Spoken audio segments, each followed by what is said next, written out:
Greetings. Father Mark signing on, continuing the series on Catholicism, the history of Catholicism in the United States. Moving into the next installment of the decade of the 1880s. February 4th, 1887, the Interstate Commerce Act was passed. Congress. It applied the Constitution's Commerce Clause, which was Article 1, Section 8, Clause 3, which gave the Congress the power to, quote, regulate commerce with foreign nations and among the several states and with the Indian tribes, unquote. So the Interstate Commerce Act applied that Commerce Clause to regulating railroad rates. Small businesses and farmers had been protesting for decades that the railroads charged them higher rates than they charge larger corporations, and that the railroads were also setting higher rates for short hauls than for long-distance hauls. The railroads claimed economic justifications for their policies that favored big business, arguing for the economy of scale. But small businesses continued to insist that the railroads were gouging them.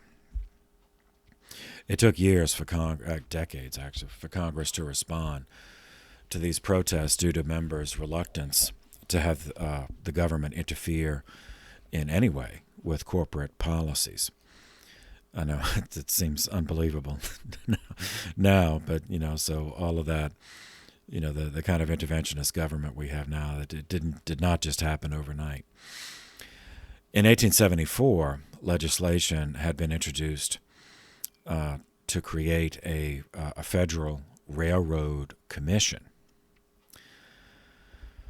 So this bill, the bill passed the House, the Federal Railroad Commission, but passed the House but not the Senate. So then Congress failed. In 1874 failed in their attempt to respond to criticisms from small businesses. So some states adopted their own railroad regulations.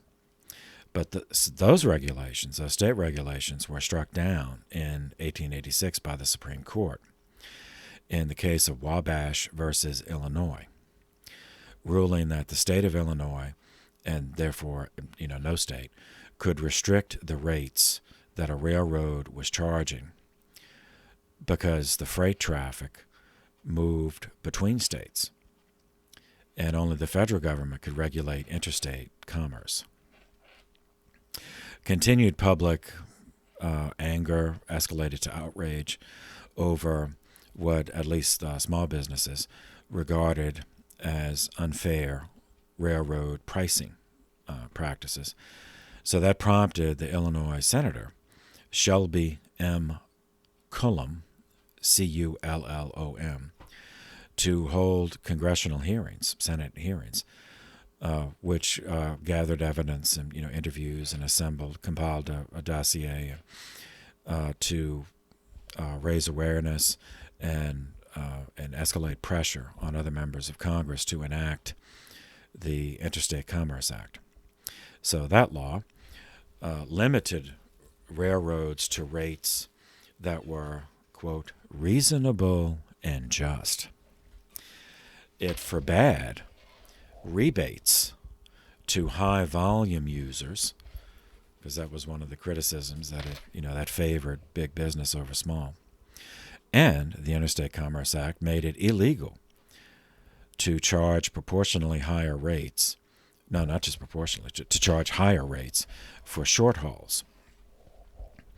To hear evidence and render decisions on individual cases, the Act created the Interstate Commerce Commission. This was the first federal independent regulatory commission. All right, seminarians, make sure you underline this in your notes.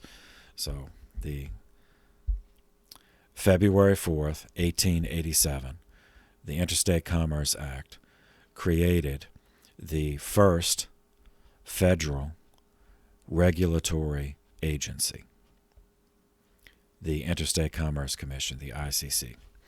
And that set a precedent, served as a model for many, many other regulatory agencies that would follow, such as the Federal Trade Commission, the Securities and Exchange Commission, Consumer Product Safety Commission, and on and on and on.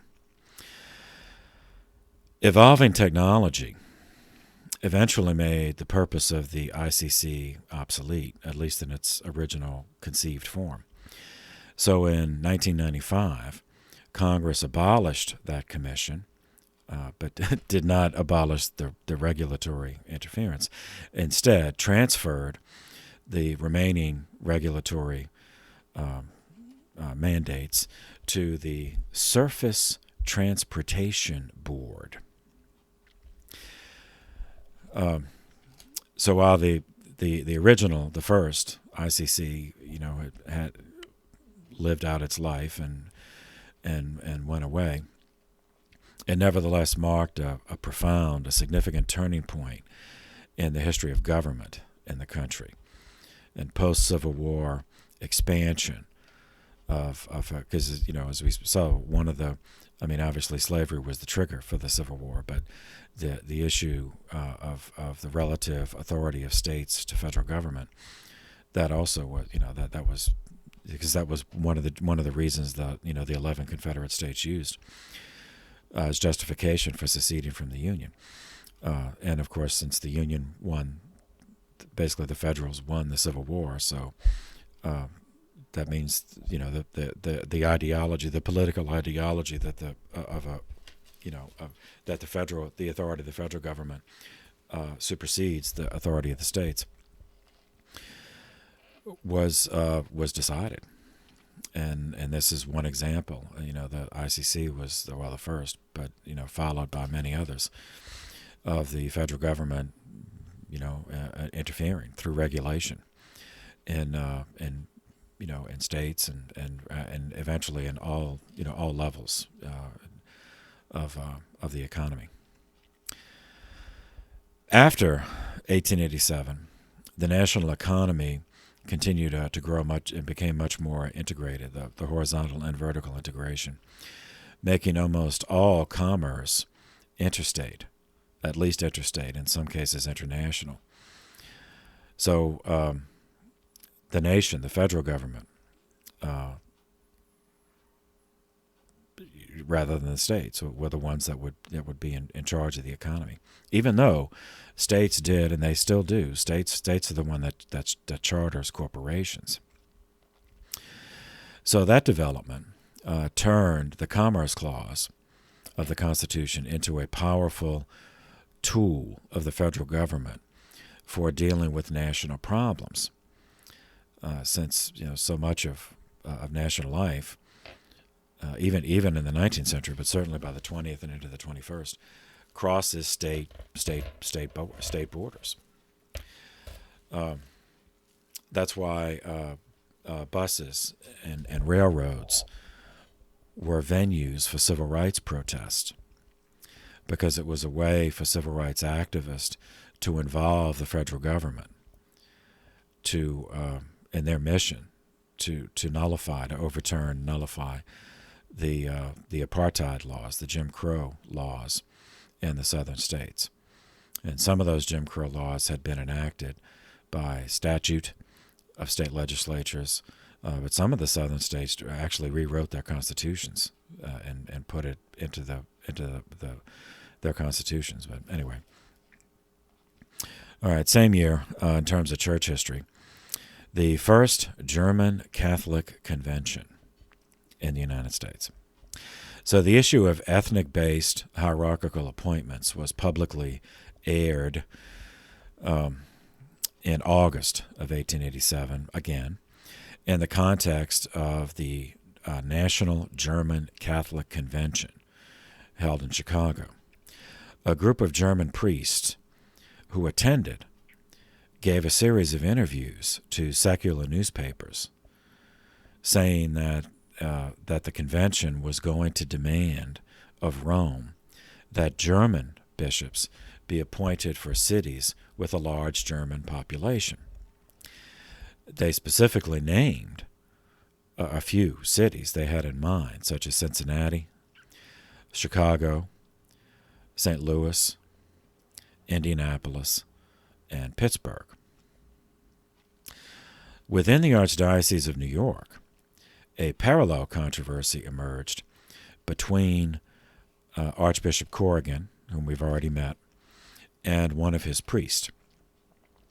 And this was another installment in the Americanism crisis, the Americanism ecclesial conflict of the late 19th century.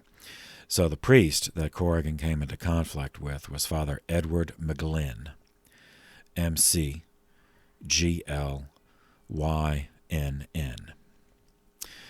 Mcglenn was born in New York City, but both of his parents were Irish immigrants. He was born in 1837.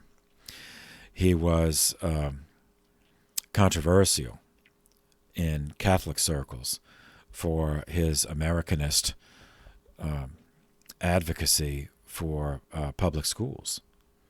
Even over against the parochial school movement, as we saw at Baltimore 3 in 1884, just a few years before this, had essentially was articulated both sets of both principles. That universal education, that it's a human right. So and that which would seem to be an acceptance of public schools, but then it also articulated the goal that every Catholic parish would have its own school. So that seems to be advocating a parallel. So and both were in the document. So Mcglenn also got involved in politics, as we'll see. Apart from that, and so this is the background for the controversy. In terms of politics, he supported an individual named Henry George. Henry George lived from 1839 to 1897. He fits into the American progressive movement.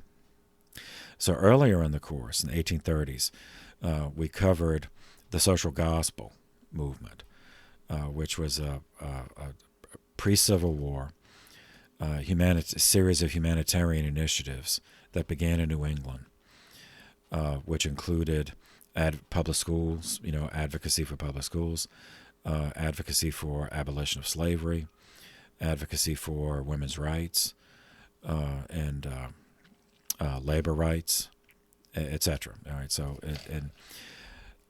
but as we covered, back there, if you look in the videos on this playlist covering the 1830s. This was that initial social gospel movement flowed from a political theology, which dated from could be traced to the colonial period.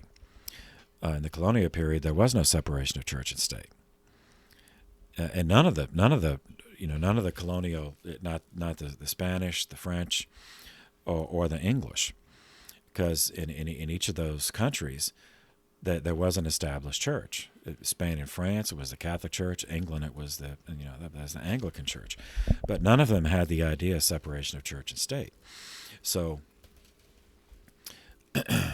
issues, humanitarian initiatives. So the idea.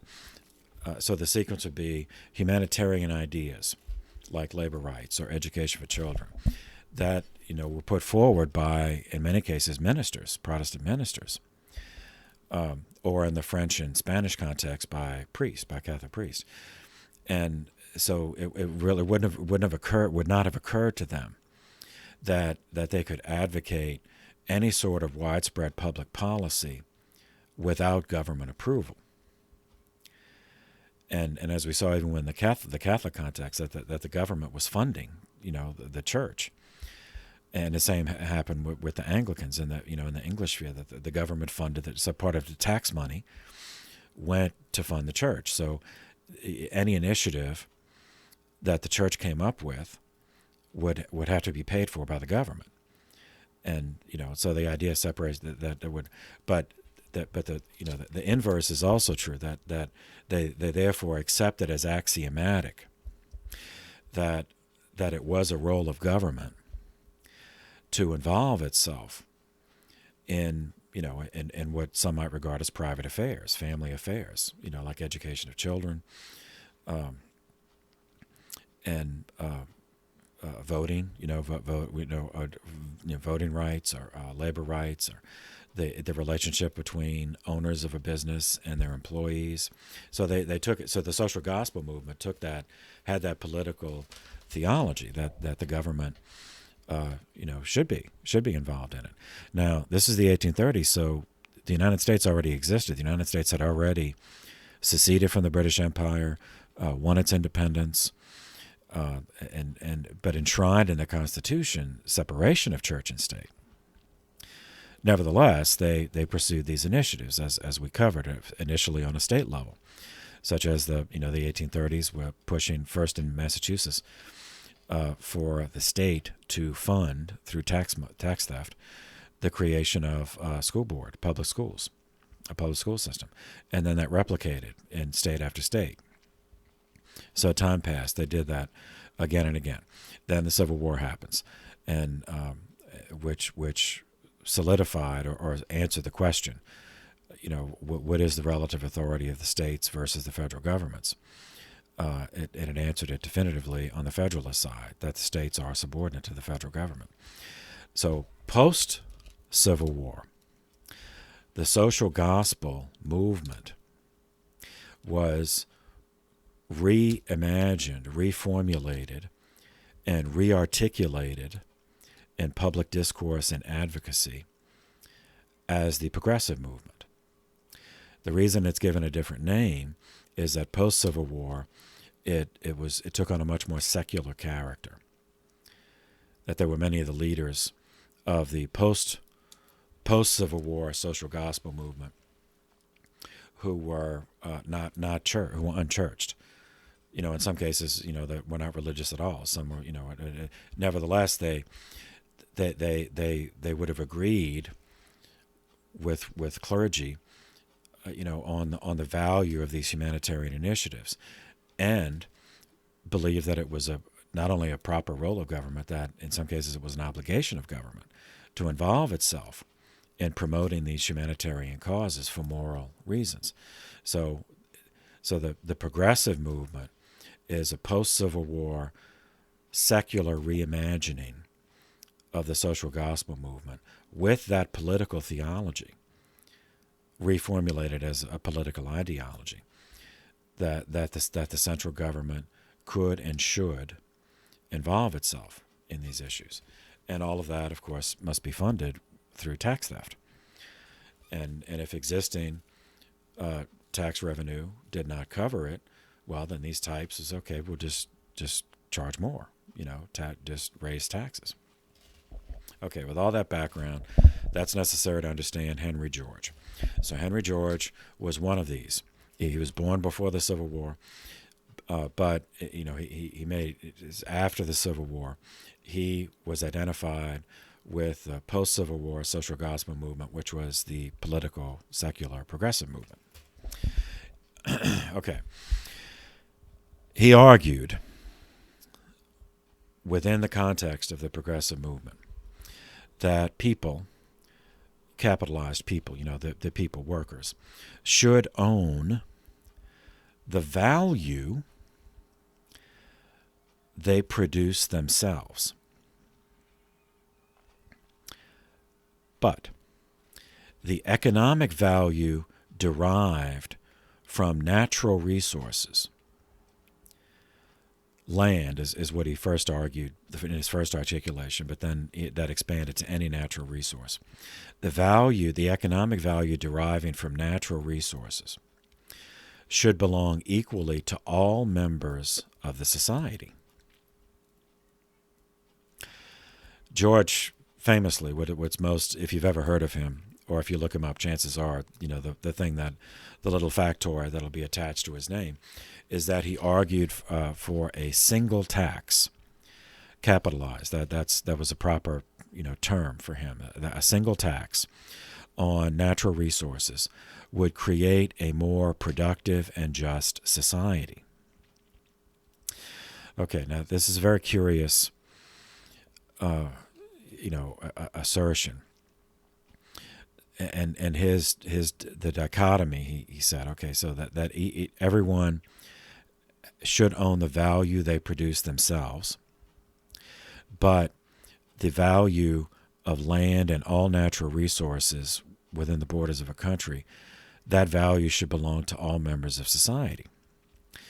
And how would that be divided? And so they argue for the single tax. A single tax on land and all other natural resources would provide that. So it's curious to the point of bizarre, in that, so taxing on the land and natural resources, okay, so that's tax theft. There's nothing new about that. That the government would just use its coercive power to just decree, okay, you have to pay us, whatever, a percentage of this. The problem, among the many problems with this, is that regardless of his assertion, not all land and not all natural resources are of equal value. So, some land has essentially no economic value. So the land, the top, to use a silly example, but say the top 100 feet of a mountain, that's land, but it has no economic value. It's too high up, you can't grow anything. And who do you tax for that? And what are they going to pay with, or if someone owns part of the land is desert. Now, maybe under the desert, they might discover oil, or something else. They might discover gold, silver, so that would be a natural resource, and he would favor taxing that. But then that conflicts with his previous assertion that people should own the value they produce themselves.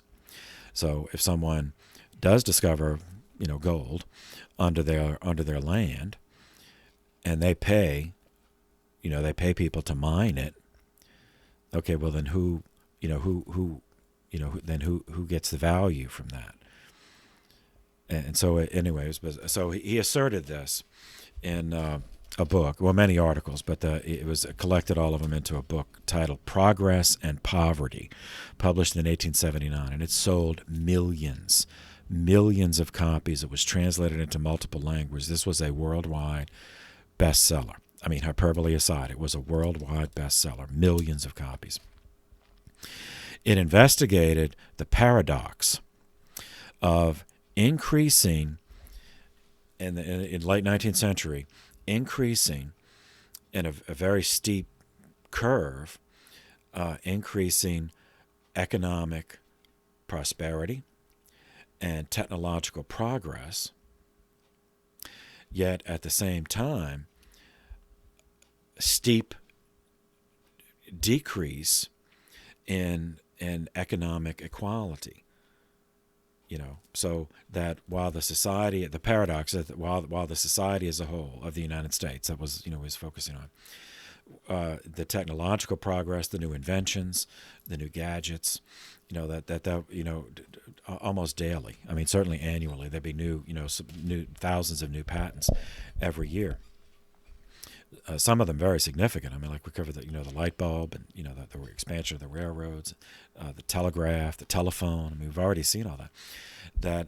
And soon is going to be the automobile, and after the turn of the century, it'll be the automobile and the airplane. And yet, everyone in the society was not prospering. The idea that the rising tide lifts all ships. He's saying, well, that is demonstrably not the case. Now, on the other side, people would argue, yes, that while not everyone would be as rich as Andrew Carnegie, that those who were on an economically lower level were still at a higher level than they would have been had these technological changes not been made. Anyway, okay.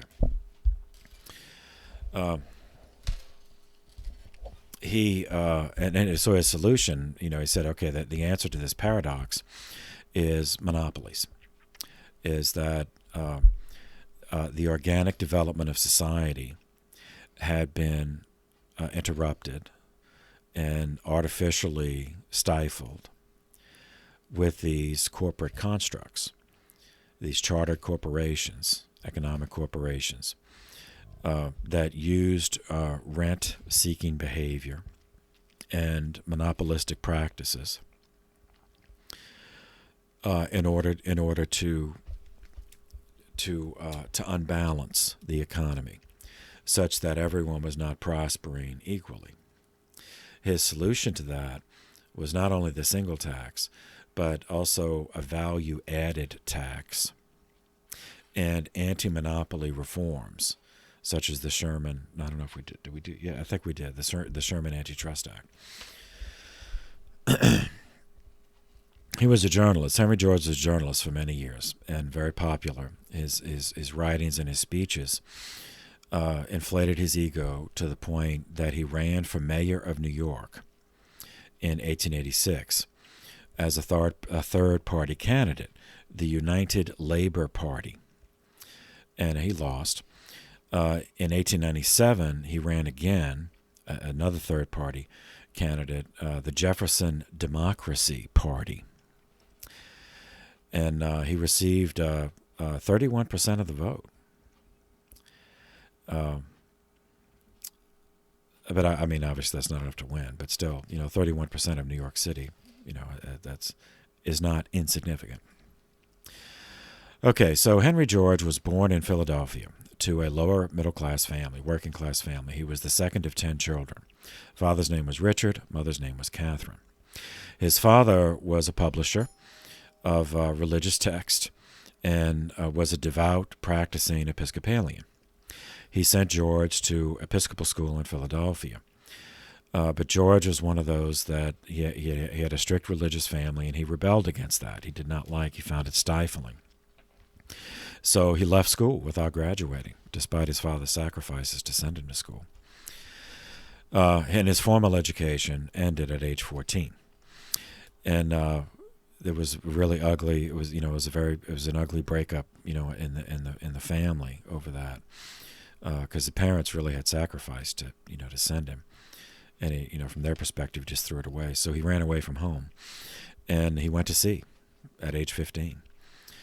He enrolled in enlisted in the Merchant Marine in 1855, and he saw the world. He was on ships that went to Australia and India, all over the Pacific and the Indian Ocean. He made some money, and when the ship, landed, came back to California, he took his money and decided to stay on land for a while. So he started prospecting for gold in California. That did not do well with that. So he had to take a job. He spent all of his sea money. So he took a job in San Francisco as a typesetter for a printer. In California, he met Annie Corsina Fox, and they met and they fell in love. They married, 1860. She was orphaned, but her uncle, took over, and the uncle was a fairly prosperous, successful businessman, and he did not like Henry George. He thought that Henry George was engaging in profit-seeking, marriage by marrying a girl, had more money than him, because her uncle regarded Henry George as a loser. But the couple defied the uncle, and they eloped. They ran away to get married on December 3rd, 1861. And it turned out the marriage was a happy one. They had 4 children, and one of whom, ended up being a U.S. representative for the state of New York, Henry George Jr., born in 1862. And another was a future sculptor, Richard George. Still, the family was impoverished, desperately impoverished. I mean, they knew real hunger. Then they had another two children. They had four sons and they had two daughters.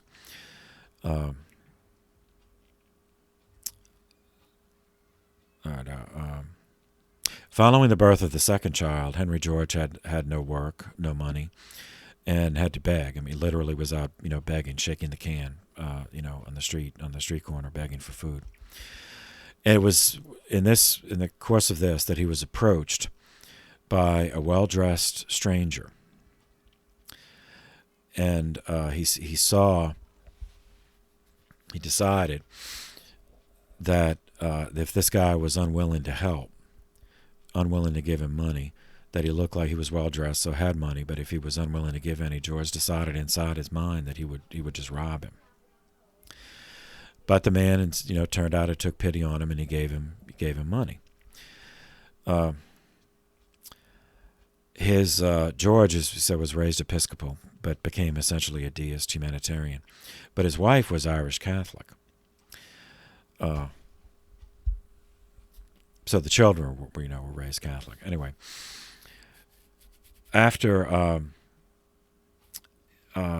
he got a job in working for the San Francisco Times, he was able to write editorials, and he did pretty well as what was called a muckraker. Muckraking, the kind of an activist, a journalist who was also a social activist, and would write scathing critiques of the wealthy, particularly wealthy corporations.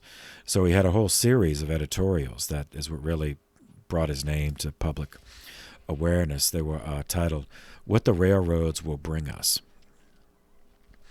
And they were collected and later published in book form that remained required reading in California public schools for a generation.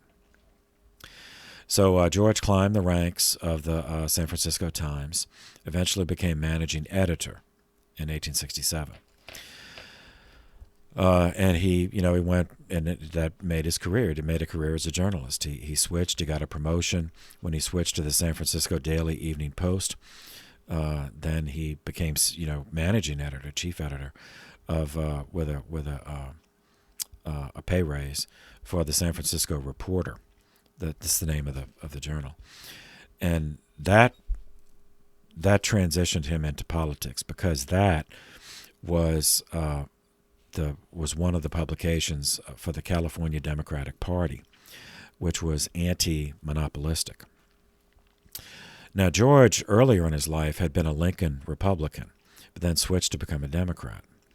He was because of his strong critique of railroads and the mining interest, and what he regarded as the corrupt politicians and land speculators and labor contractors who exploited their workers, all profited off of this.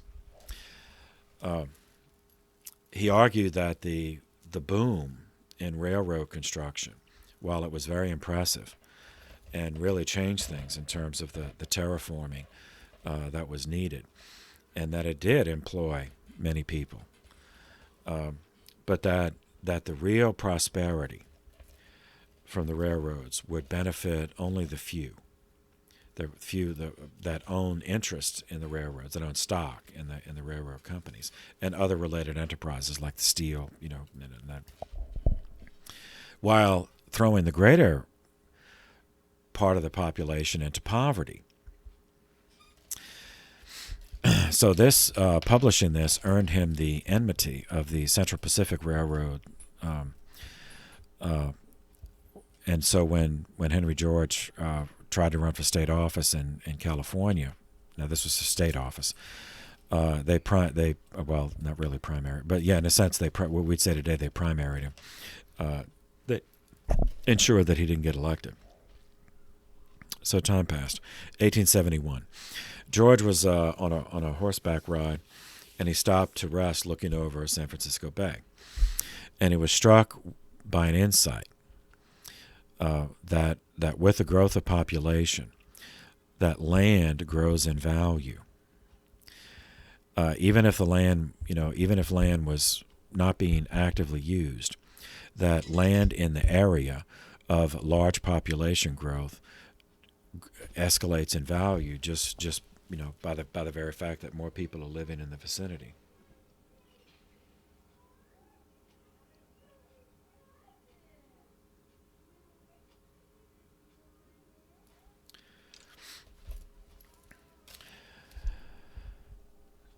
And that further that those who benefited from that that raise in value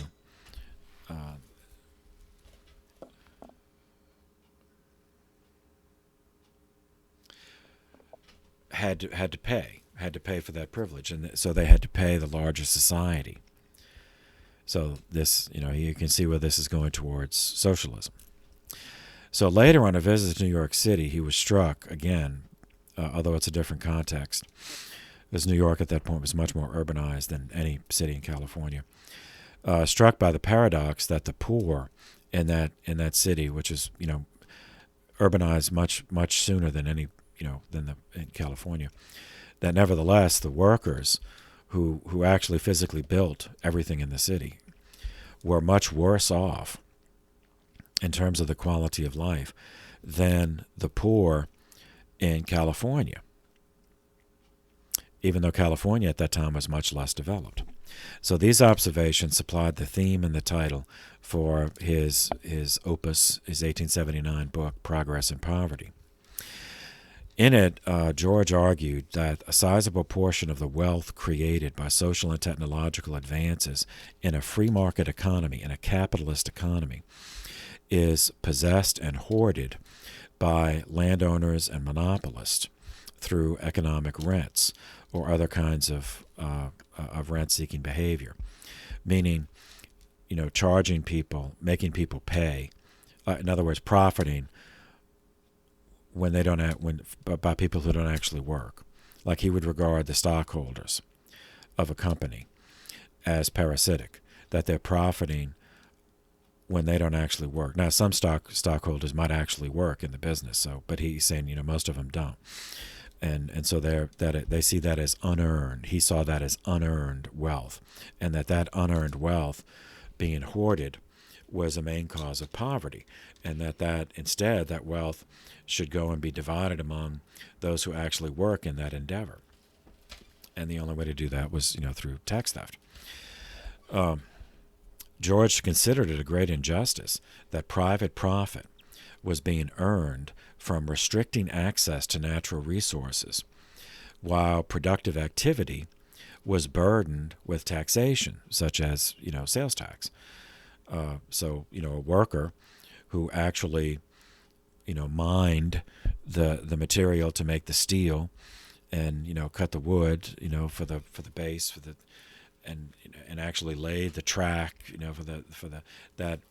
that they were paid small wages, that they didn't have enough money to become stockholders in the company, and those small wages were burdened because if they went and bought bread, well, okay, they have to pay a sales tax on that. Whereas the stockholders and the business owners who do not actually do the labor of they profited more. So they did no work. So the ones who actually did the work profited almost not at all. I mean, they were paid something, and even what they were paid, they were taxed on that. So he regarded like their work on their labor was something that society already benefited from their labor, so they shouldn't be taxed for that. Whereas those who profited, like the stockholders, but did no work, that those are the ones who should be taxed, because society, that they were not doing anything to benefit society. Now, there are those who will argue, well, okay, without the investment of those stockholders, then the railroads could never have come into being. But that's always going to be the argument between a capitalist economic philosophy and a socialist economic philosophy. And he obviously, fell on the socialist side. Okay. And his land value tax, that's essentially would be a wealth tax. he believed that this wealth tax or value-added tax, whatever you want to call it, that another form of tax theft that, of course, would be administered by the central government, by the federal government. He believed that that would prevent private interest that did not contribute labor from profiting off the labor of others. So it's a redistribution scheme. So by 1880, he was a popular writer and speaker. He moved to New York, and he became closely allied with the Irish community, Irish workers. At that, most of them were the Irish immigrants. That came to New York, that just took work there, and many were exploited. Horribly exploited with the kind of working conditions they had. And among that community, he made several speaking journeys, actually traveled to Ireland and Scotland, where there was similar issues, but the land, since there's islands, obviously the land is scarcer, so access to land was a major political issue then in those countries. So it just continued contributing to his thought. In 1886, George campaigned for mayor of New York City for the third-party candidate, the United Labor Party. He came in second, but the election was won by the machine, the Tammany Hall candidate.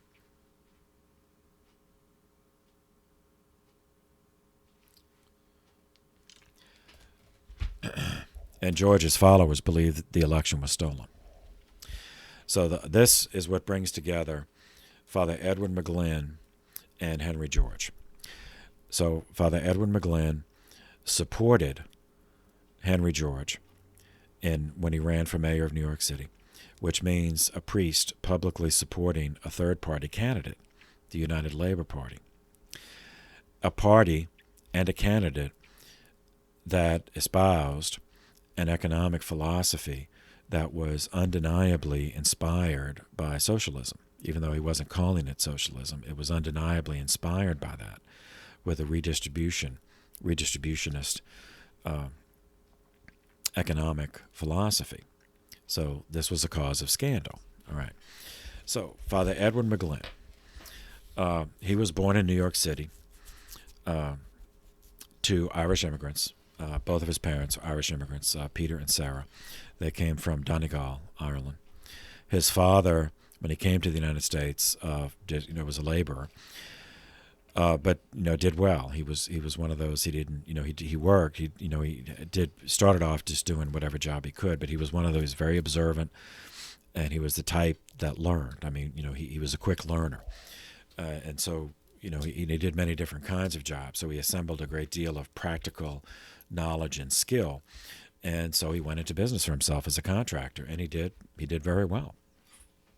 Never got as wealthy as the Vanderbilts, the Carnegies, but he, certainly would be in what today we'd call the upper middle class.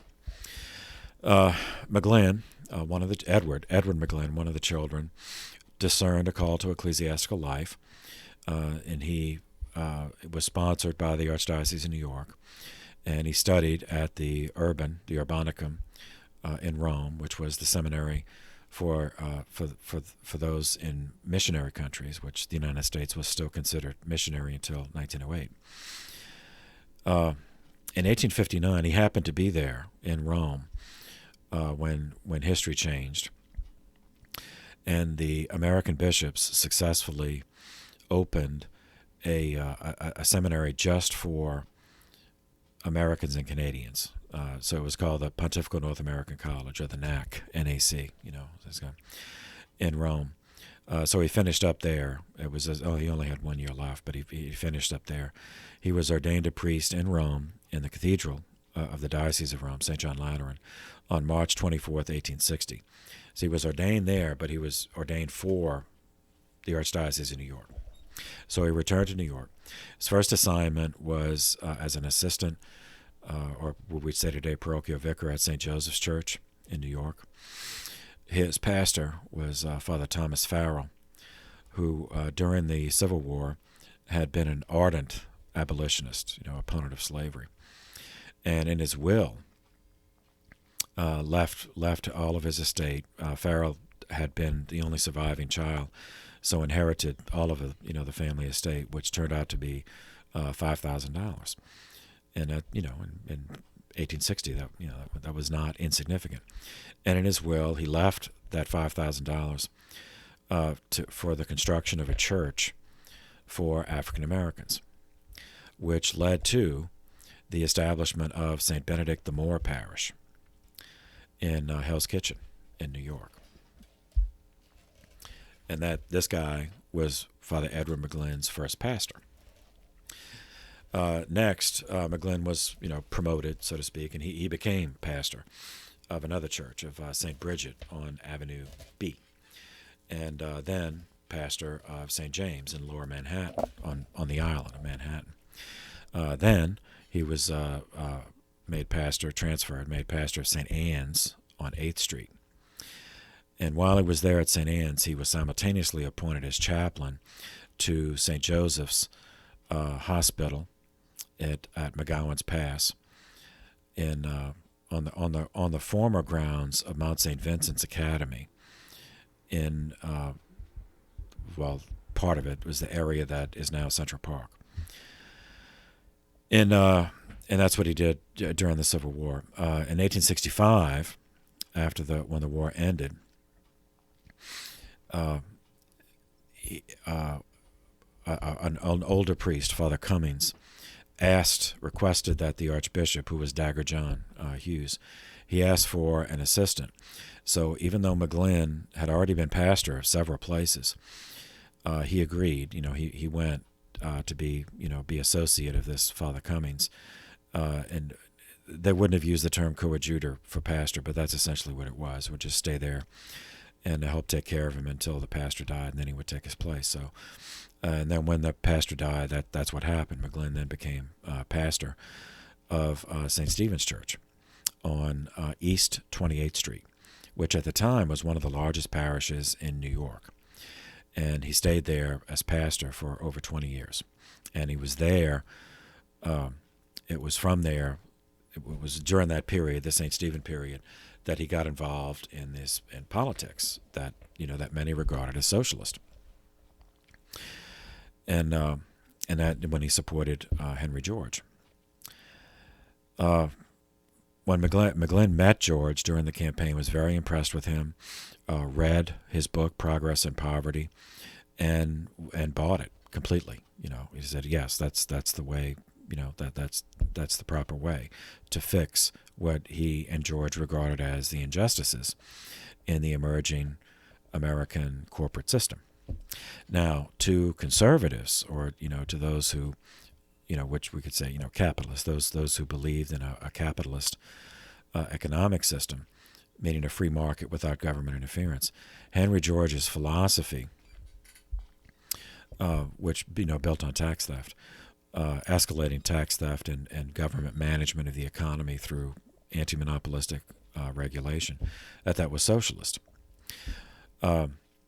So time passed until Michael Corrigan became Archbishop of New York. He was an ultramontane. We met him much earlier, and we saw how many of the ultramontanes were kind of mentored by a convert, James Roosevelt Bailey, who became bishop up there and then ended up as Archbishop of Baltimore. So when Corrigan became Archbishop of New York, he believed that Henry George's philosophy, if implemented as government policy, would violate the individual's right to private property. And so when one of Corrigan's priests, Father Edward Mcglenn, not only just told people, oh yeah, I agree with Henry George, and not only preached from in church, I agree with Henry George and you should vote for him, but further gave public speeches at rallies in favor of Henry George and of his economic policy. And then Corrigan thought, okay, that's going too far. So he commanded on September 29th, 1886, Archbishop Corrigan, invoking obedience, forbade Mcglenn from speaking on behalf of Henry George or speaking in favor of the economics in Progress and Poverty. Now, he didn't try to tell him who to vote for. He just said, you are a priest and you are a pastor of, the largest parish, one of the, largest parishes in you cannot speak on this. You cannot, be involved in this. So that was September 29th. On October 1st, Mcglenn violated that command, and he spoke at a rally, in a hall, just a public hall, at a political rally in favor of Henry George. So on the following month, November 27th, 1886, Archbishop Corrigan issued a pastoral letter, which was published in the New York Freeman's Journal newspaper, condemning the theories of Henry George and condemning Progress and Poverty as articulating a philosophy that would violate an individual's right to private property. Mcglenn publicly criticized the letter of his archbishop. So, and after that, at the end of November, Corrigan suspended Mcglenn from his priestly duties, suspended him as pastor, of St. Stephen's. So the following month, December 1886, Mcglenn was summoned to Rome by the Propagation of the Faith, because Corrigan had reported Mcglenn to Rome. And Rome was reviewing Henry George's theories because they were so popular among Catholics. And there were many who assumed that Henry George was Catholic because his wife was Catholic, and he was so closely associated with Irish Catholics. I mean, in fact, George was a deist, but they assumed because so many Irish Catholics in the United States were being swayed by these views, then it was an issue, for Catholics. So how should the church teach on this? So propaganda summoned Mcglenn to Rome to answer these charges. Mcglenn refused. So he was disobeying Rome. He set a condition. He said, I will only go and answer if you make my Archbishop Corrigan lift the suspension so I can be pastor once again. So when propaganda told Corrigan about this, Corrigan, on January 14th the next month, January 14th of 1887, Archbishop Corrigan removed Mcglenn from the pastorate, not just suspended, but just removed him from the pastorate of St. Stephen on the grounds of insubordination, disobedience. So time passed. Cardinal Simeoni, who was the prefect of the Propagation of the Faith, then wrote to Mcglenn and ordered him to come to Rome to resolve all this. And this time stipulated, if you do not come to Rome within 40 days, then you will incur an automatic excommunication. So Father Mcglenn, he claimed that he was sick. Said his health was too poor to travel all the way to Rome. So he refused the order. He didn't go. So the excommunication became automatic. So technically, Mcglenn was excommunicated from the church.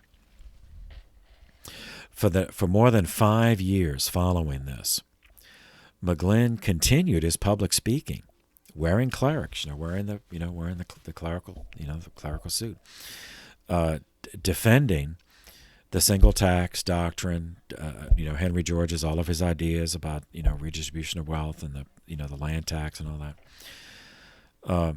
He was involved in one of George's lobbying groups, the Anti-Poverty Society.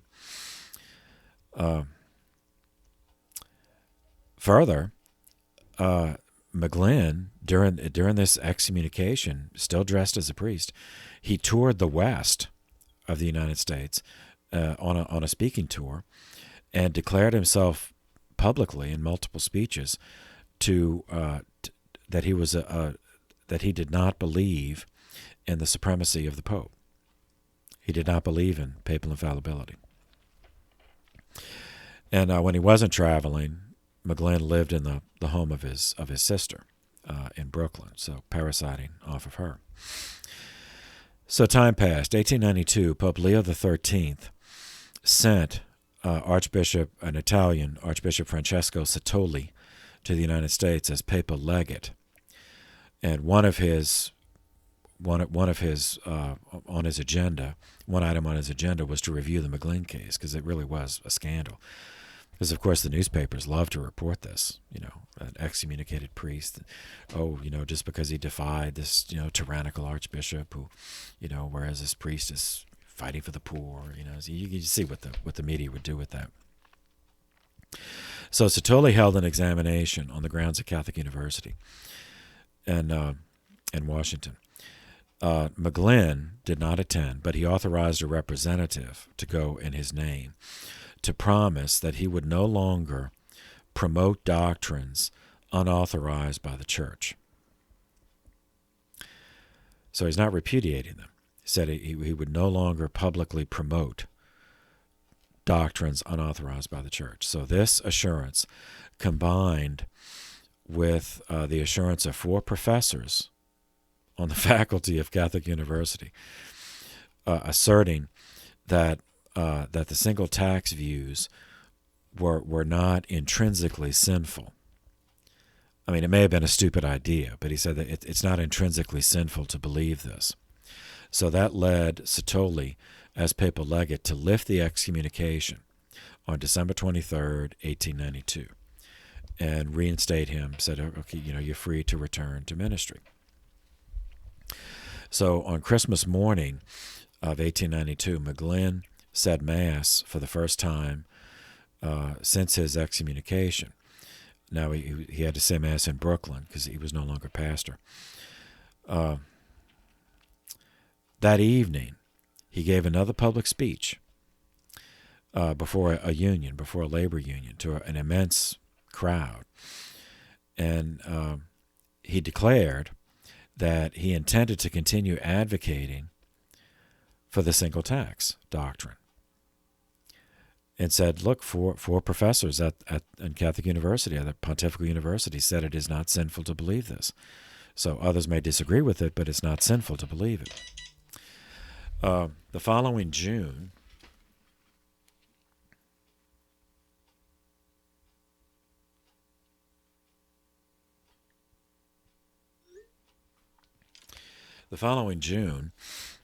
he visited Rome. Mcglenn visited Rome, and he received a papal audience from Leo XIII. One passage in Leo's encyclical Rerum Novarum on the labor issue reads, quote, "The right to possess private property is derived from nature, not from man, and the state has the right to control its use in the interest of the public good alone, but by no means to absorb it altogether. The state would therefore be unjust and cruel if, under the name of taxation, it were to deprive the private owner of more than is fair." End quote. The implication of that statement, along with Mcglenn's reinstatement to active ministry, could be construed as affirming that if the single tax could be implemented in a way that was fair, that it would not violate church teaching.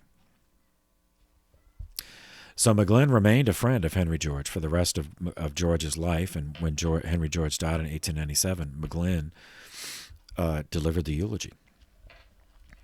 And Mcglenn himself died 3 years later of Bright's disease, 1900, January 7th, 1900.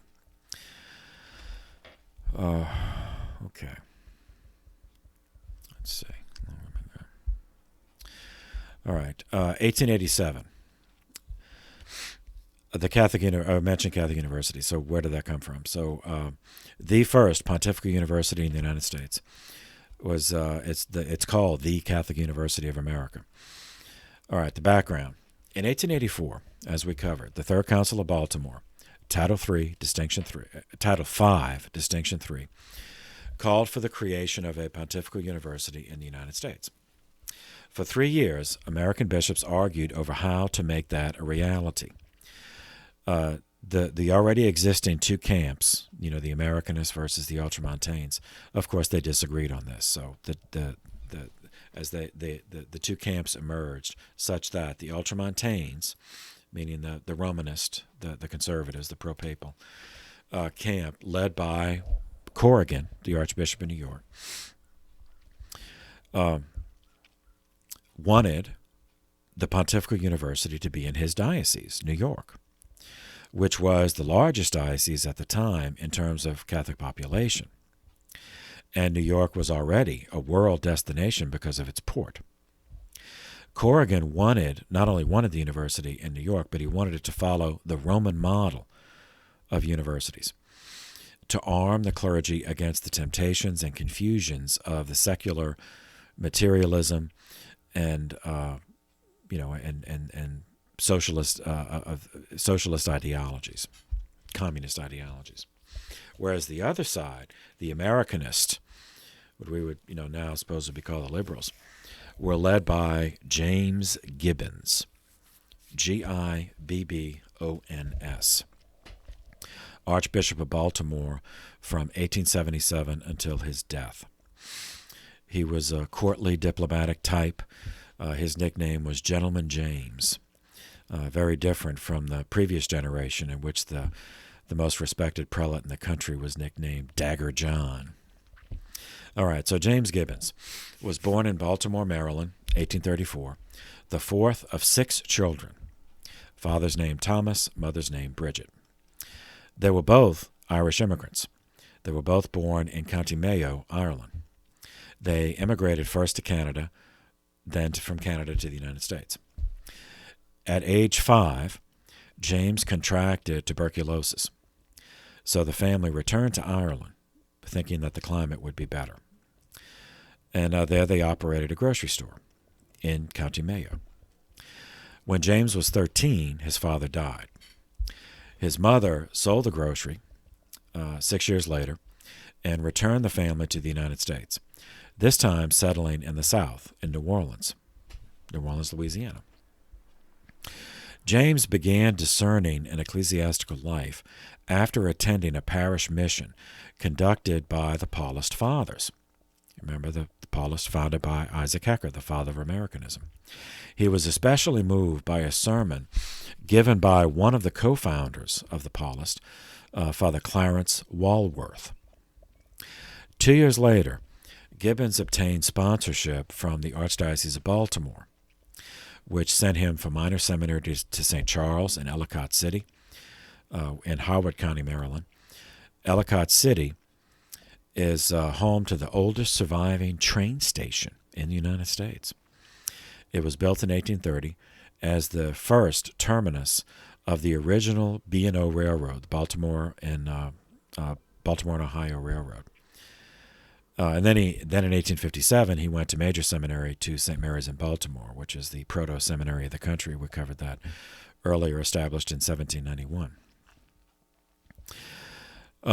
Gibbons was ordained a priest in 1861 by the Archbishop of Baltimore, who at the time was Francis Kenrick. We met him many times previously.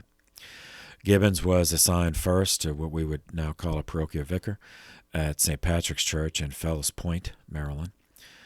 Then he became pastor of St. Bridget's in Canton. And while at St. Bridget, he also served sacramentally St. Lawrence Church, which was later renamed Our Lady of Good Counsel, in Locust Point. And during the Civil War, he also served as chaplain to Fort McHenry in Baltimore, which is famous because of what happened in the War of 1812. That was there was a battle at Fort McHenry in the War of 1812 that inspired Francis Scott Key to write a poem that was set to music and became the Star-Spangled Banner, the national anthem.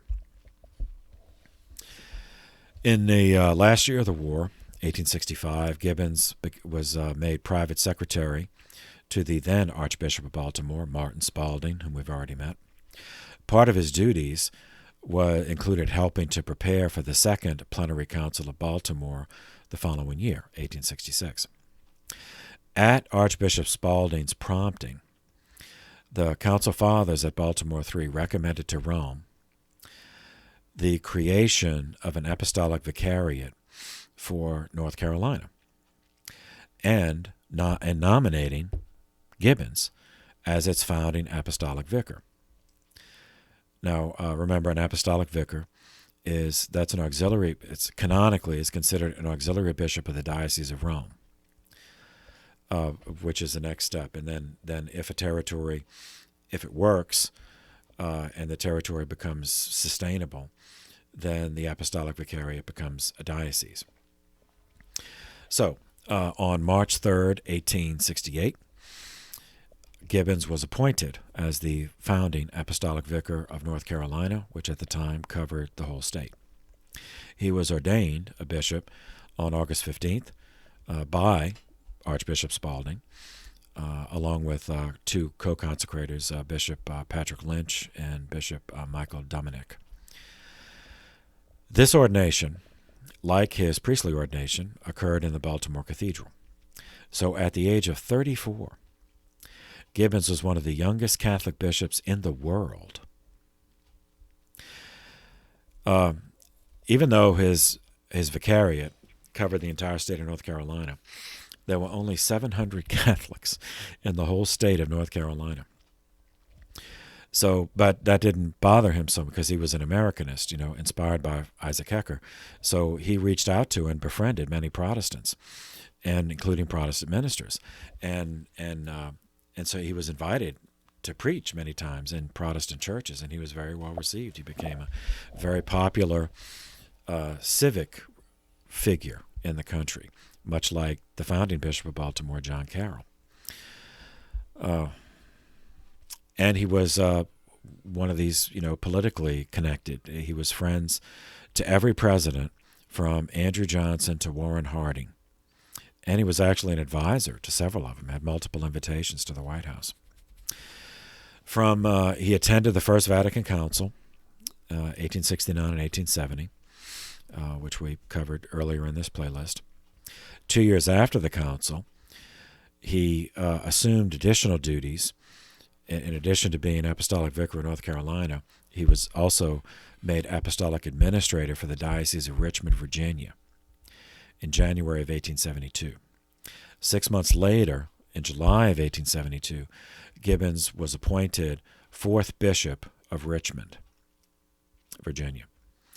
And he was installed on October 20th of that year, and he served there for the next 5 years until May of 1877, when he became coadjutor Archbishop of Baltimore to a guy we've already met, Archbishop James Roosevelt Bailey. And then when Bailey died, he automatically succeeded and became Archbishop of Baltimore. In 1886, on June 7th, Gibbons was appointed to the College of Cardinals. He was not the first cardinal in the United States. We covered Cardinal McCluskey in New York was the first cardinal. But Gibbons turned out to be the first American cardinal to participate in a papal conclave. McCluskey never got to do it. And that was in 1903. Okay. So Gibbons, all right, so you have Corrigan, who wants the Pontifical University in New York, wants to be a clone of the Roman universities. Gibbons wanted the Pontifical University to be in the nation's capital, Washington, D.C., which, remember, until 1947, the capital was within the Archdiocese of Baltimore. So Gibbons, was the ranking prelate. I mean, he was the Archbishop of the capital. And he wanted the university not only there, but he wanted it to be, to shape the national clergy and the church in Americanist values of assimilation and progress and individualism, as taught by Father Isaac Hecker. So, in March of 1887, Gibbons was in Rome for his installation as the second American cardinal. And he would be the only American cardinal then, because Cardinal McCluskey died 2 years earlier in 1885. Gibbons took the opportunity to push his idea for locating the Pontifical University in Washington instead of New York. And in this, Gibbons had every advantage. He had been Archbishop of Baltimore at that point for a decade. He was an internationally known figure, widely traveled, and on friendly terms with major prelates in Rome and Europe. He had the sophisticated manners of a European aristocrat, even though he was by birth an American, and he was being named a cardinal. Whereas his opponent in this, Corrigan, who wanted it in New York, was born in New Jersey. He lacked the worldwide network of ecclesiastical supporters. He was socially awkward. He had only been Archbishop of New York at that point for 2 years, since McCluskey died in 1887. No, McCluskey died in 85. And there was a sede vacante. So, then Corrigan in 1887. So the result was a foregone conclusion. Leo XIII agreed with Gibbons. He backed Gibbons, and that the Pontifical University would be in the nation's capital, with the name the Catholic University of America, with Gibbons as the first chancellor, with Pope Leo's assurance that he as Pope would approve whomever Gibbons wanted to be the rector, to actually run the university. On March 7th, 1889, the Pope issued an encyclical, Magni Nobis, granting the university its charter and establishing its mission as the instruction of Catholicism and human nature at the graduate level. The university was incorporated as a corporation, because it's schools are corporations, and that's done by the state. So it was incorporated by the state of Maryland in 1887. At the time, it encompassed 66 acres of land next to the old soldiers' home, which had been actually it still was on part of the grounds for veterans, for aging veterans. The president, Grover Cleveland, was in attendance for the laying of the cornerstone of Divinity Hall. The building is still there. Now it's Caldwell Hall, named for Mary Gwendolyn Caldwell, who was a wealthy heiress, and she donated $300,000 to establish it. And, in 1887, $300,000 was a lot of money. Members of Congress were there, cabinet was there, even many senior Protestants were there. The university opened for classes on November 13th, 1889. The curriculum, it was initially just a graduate school. The curriculum consisted of philosophy, English literature, sacred scripture, and theology. At the end of the second term, canon law was added. The first students who graduated that was in 1889. By 1900, Catholic University, or CUA, was one of 14 colleges in the country that offered doctorate programs. And by 1904, the university added an undergraduate program, which it still has. So Gibbon was given a blank check by the Pope to pick the first rector. Gibbon's choice was one of his longtime friends and protégés, John Joseph Keane, Keane. Keane was born 5 years after Gibbons, but Keane was actually born in Ireland, in County Donegal. Father's name's Hugh, and mother's name Fanny. He was one of 5 children. In 1846, when Keane was age 7, the family immigrated to the United States. Discerning a call to ecclesiastical life, Keane, like Gibbons, was sponsored by the Archdiocese of Baltimore and attended the same seminaries that Gibbon did, St. Charles for minor seminary in Ellicott City and St. Mary's for major seminary in Baltimore. Keane was ordained a priest on July 2, 1866, for the Archdiocese of Baltimore. He was ordained by Archbishop Spalding. He was made what today we would call parochial vicar at St. Patrick's Church in Washington, D.C., where he served for the next 12 years. Keene and Gibbons became lifelong friends, both profoundly influenced by Father Isaac Hecker, the father of Americanism. In fact, Hecker was Keene's spiritual director. Gibbons recommended that Keene succeed him as 5th Bishop of Richmond, Virginia, to which Pope Leo agreed on March 28, 1878. Gibbons even presided at the ordination of his friend, Keene, who was 38 years old at the time, on August 25, 1878. Like Gibbons, Keene lectured before Protestant groups throughout the diocese. He was well regarded by much of the Virginia Protestant community. In 1884, Bishop Keene attended the Third Plenary Council of Baltimore. The following May, 1885, he was appointed to the committee that was established to create a Catholic university in the United States. And then Keene was appointed as first rector of Catholic University in 1886. Initially, he continued simultaneously as Bishop of Richmond and rector of Catholic University. That lasted for 2 years. On August 12, 1888, he was relieved of his responsibilities in Richmond and just left a titular bishop so that he could just be full-time rector to build the university. The appointment of a spiritual directee, of Father Isaac Hecker, was a victory for the Americanists, and such that the Pontifical University would be theirs to shape according to Hecker's ideals of assimilation and adaptation to American culture, as well as extolling American individualism. However, that victory had a high price.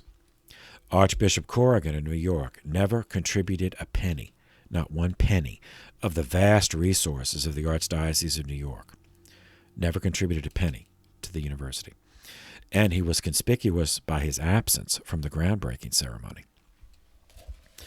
Even though Corrigan lacked Gibbons' international connections, there were a number of bishops, like McQuaid, that he had friends too. Corrigan had friends too, of smaller dioceses who shared his ultramontane views and felt that he had been treated disrespectfully by Rome and that Gibbons had played dirty to get his way.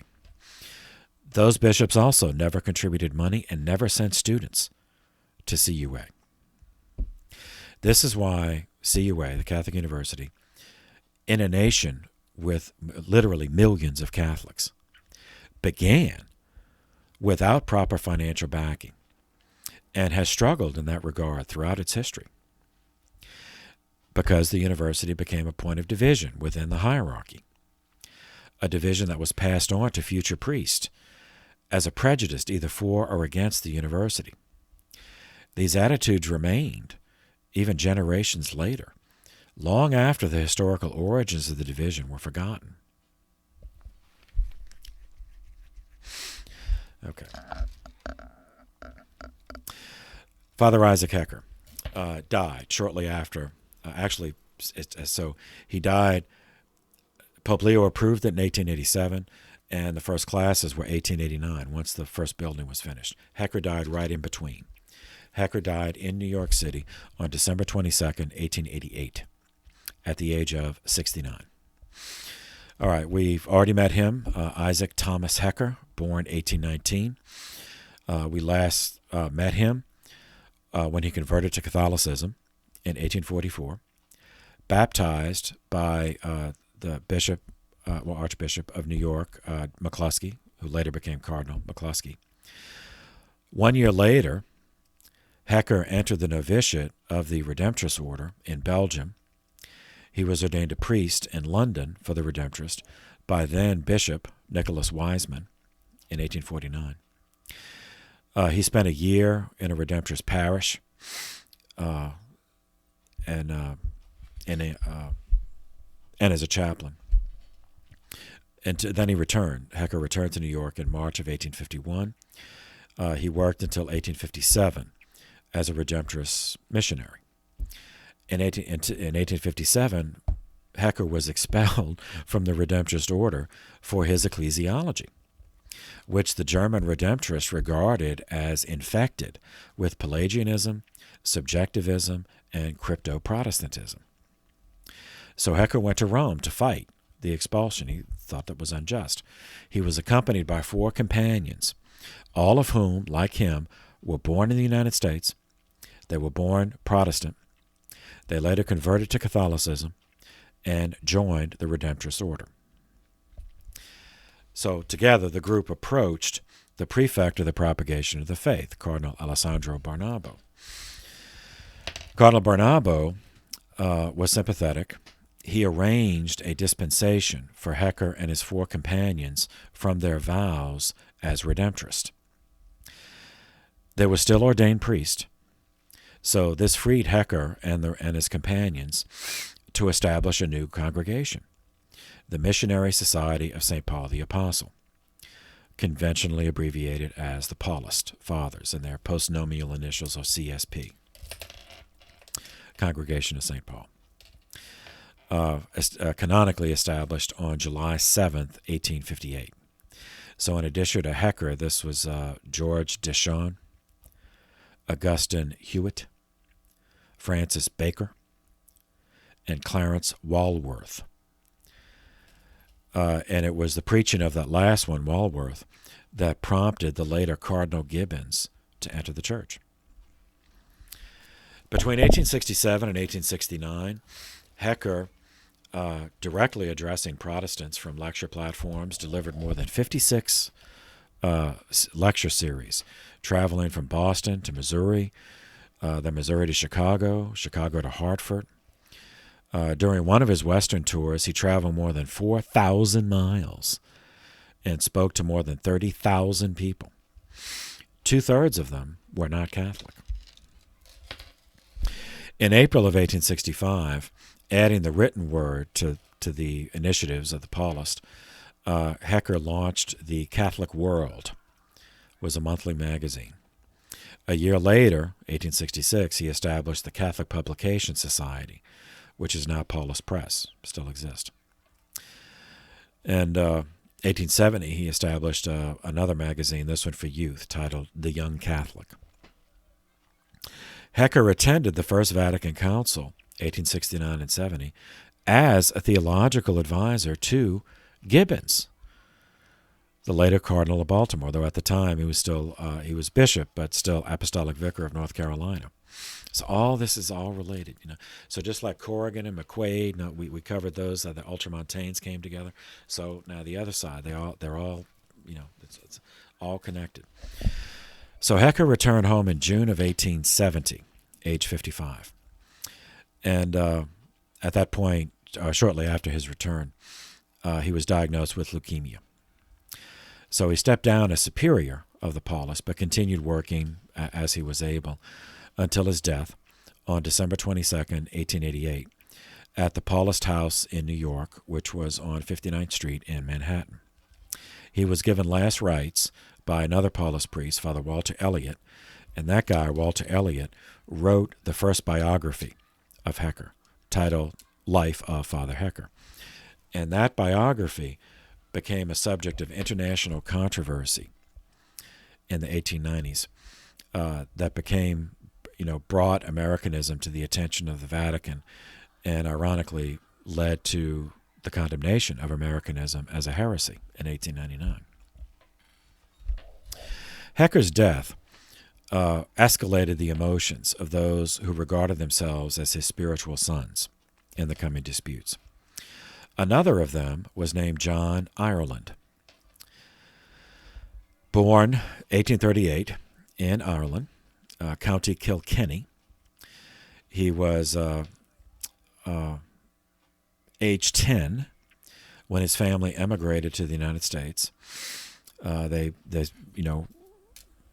went around for a while before they finally settled in St. Paul, Minnesota, 4 years later, 1852. The following year, at age 15, John Ireland approached the Bishop of St. Paul, whom we met earlier. He's a French immigrant priest named Joseph Chrétien. and the bishop accepted him. But since the bishop was French, he did not send him to an American seminary or to Rome. He sent him to France for seminary. So Ireland went to Memmieux, France, for seminary.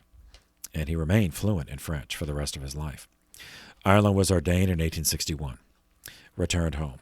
The Civil War erupted later that year, so Father Ireland served as a chaplain, a volunteer chaplain, in the 5th Minnesota Regiment of the Union Army.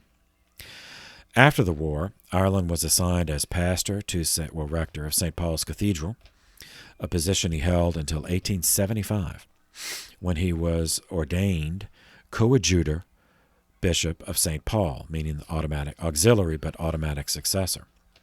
And in 1884, when the bishop died, he became the bishop of St. Paul. He was there when St. Paul was elevated to the status of a metropolitan archdiocese. So in 1888, he became the first archbishop of St. Paul, Minnesota. And he remained in that position for the next 30 years until he died in 1918. Ireland was personal friends with presidents William McKinley through Teddy Roosevelt.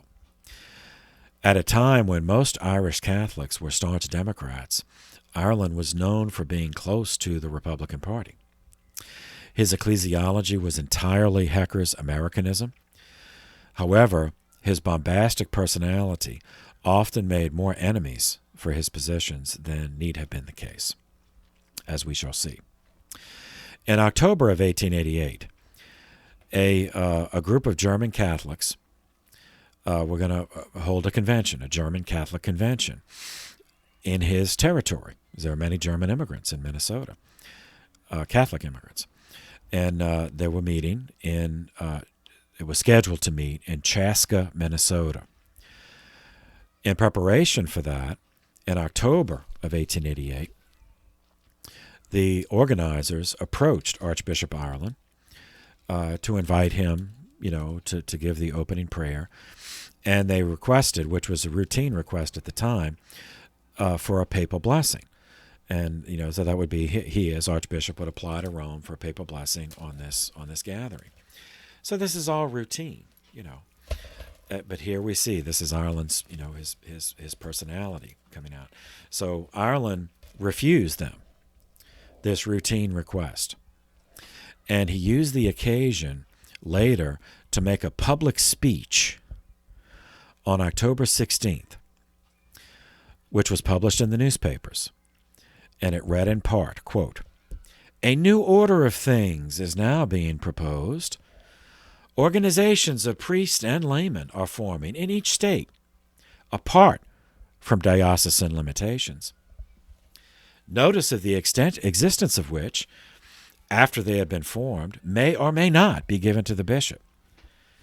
So that's another thing he was mad about. This German they had already organized themselves to meet in Chaska, and only then did they approach him. So that was one thing he was mad at. But anyway, continuing the quote, "These conventions and clerical societies, organized upon lines of foreign races and language."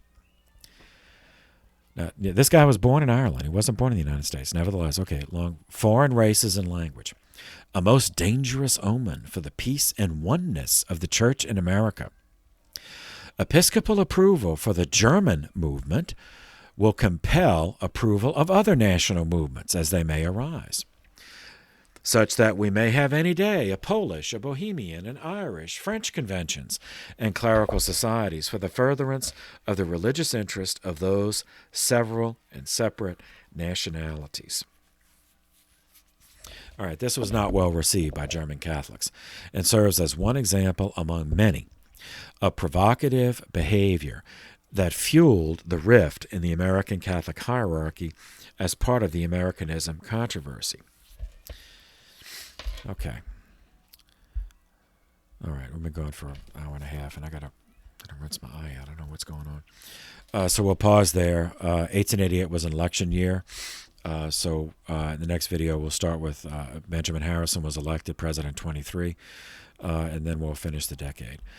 So for now, thank you for your attention. This session is adjourned.